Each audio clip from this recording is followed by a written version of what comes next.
What is up, Pistol Nation, my friends? In today's video, I'm going to go over some things that I wish I knew when I started EXOS Heroes. Let's go.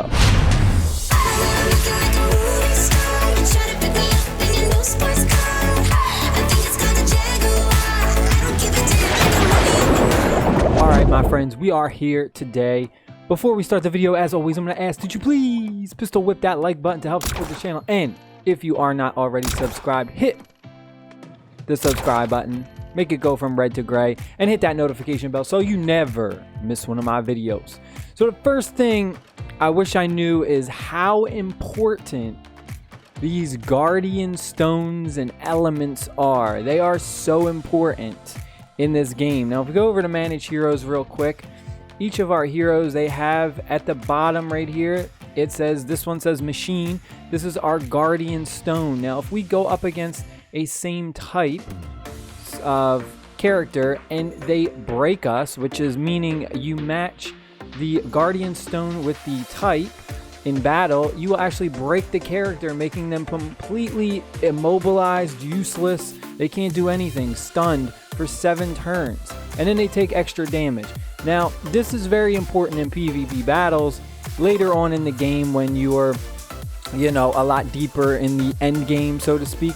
But if you're just playing the game regular, this is very important for things like the campaign, and it's also very important. So if we go into like our challenges, our raids, stuff like that, and it's very important because I'll actually go and show you a specific thing for this event. We have this event going on right now.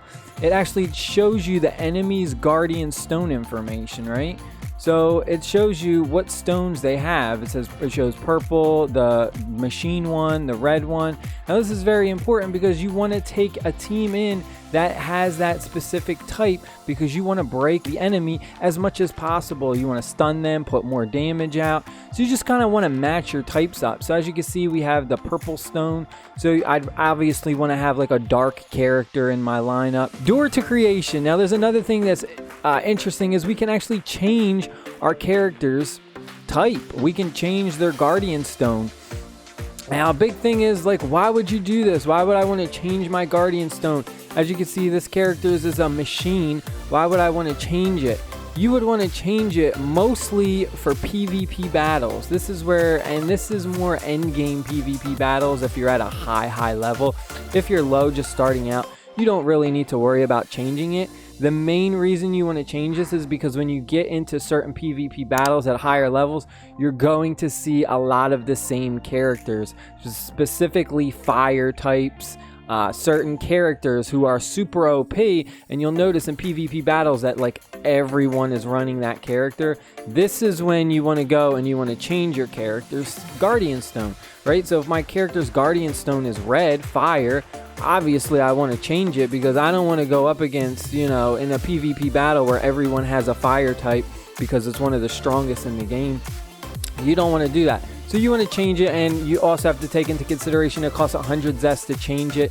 And also later in the game, you will be able to have more than just one guardian stone. So early on, I don't recommend that you really worry about this too much. This is more of an end game when you've been playing the game for a while and you're at a higher level. Then you'd want to worry about changing this stuff up. All right, and the next thing I wish I knew is focus on the campaign levels, aka story mission levels, as much as possible. Get as far in the story as you can, because a lot of the best features in the game are locked behind a certain area in story. But what I mean is, if you have not reached a certain chapter in the story mode, you will not even be able to access a lot of these challenges. Right? When you first start out, a lot of these challenges are locked and you might not even see them. You know, these are easy ways to get more experience, spirit, hero battles, get more gold, get materials. So I highly suggest you just get as far as you can in the story mode. Another huge thing that is so important and helps so much is explore the map. Now, I know a lot of people will start this game and they'll get a lot of tunnel vision and they'll just do their the missions. Like, they'll just click missions and challenges and stuff. you can explore this world. And I think some people like don't understand how important it is. Like, there's little guys around here, as you can see, like this little traveler, and they give you free items just by walking around and exploring. There's even like a grave robber. I call him like a loot goblin, loot guy.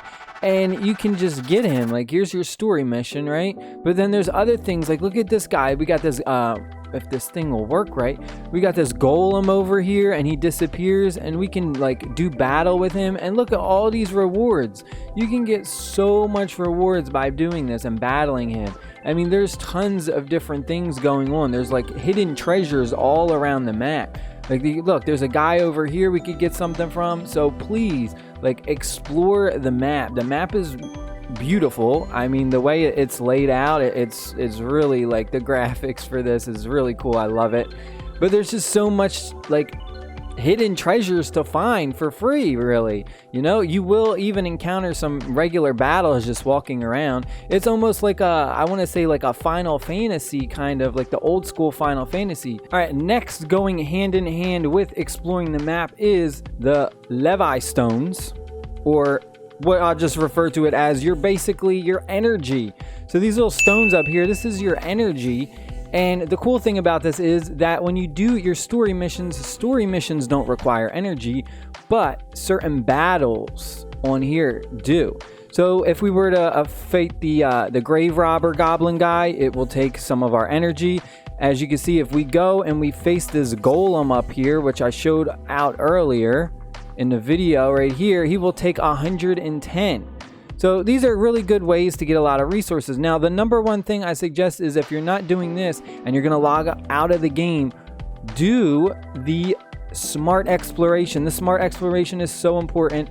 I don't necessarily recommend the regular exploration because, you know, that's going to be running while you're like just kind of watching the game, and so to speak. So I think the smart exploration is best. So you always want to have something going on, right? So when you're in the game and when you're playing and you have like your focus on the game, you could be doing the campaign missions, aka story missions.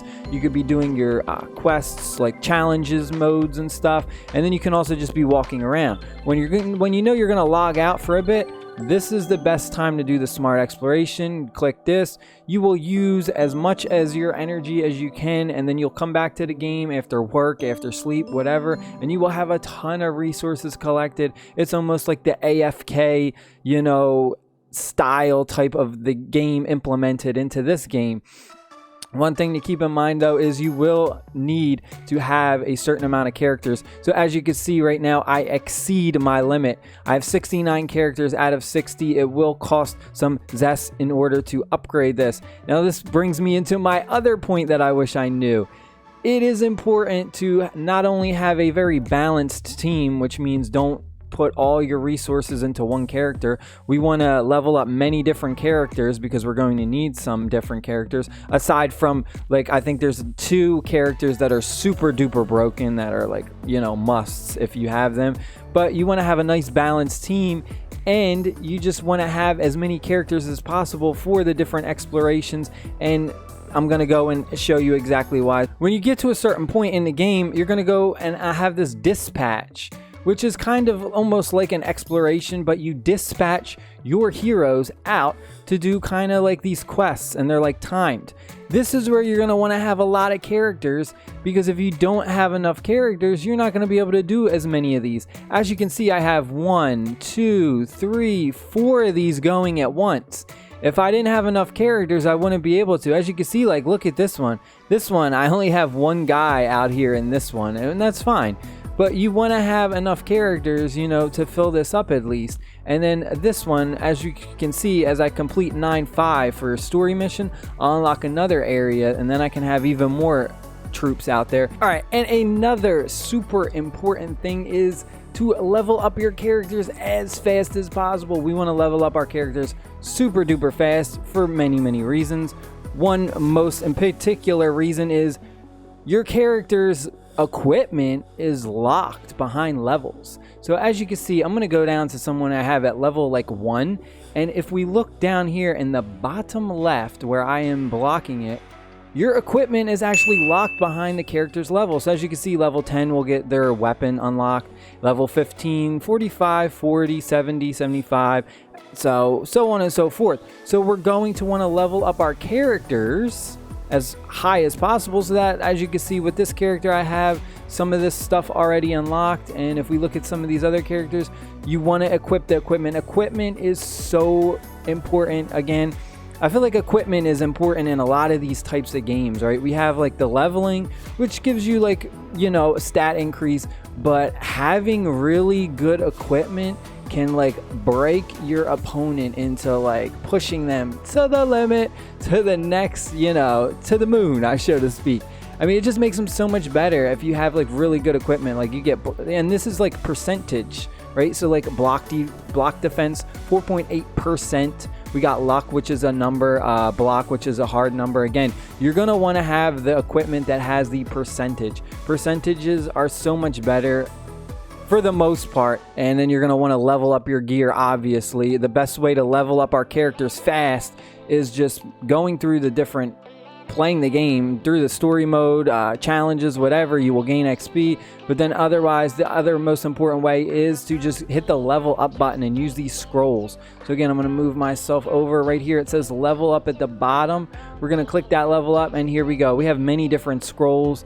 Of course, some of the more rare ones give more experience, while some of the more common ones give less. And the most important thing, though, is to just try and match the types up, because matching the types will give you a bonus for your experience. So as you can see right here, we have a frost, little icon of frost. If we use this frost scroll right here, we will get bonus experience if we were to use just like something else.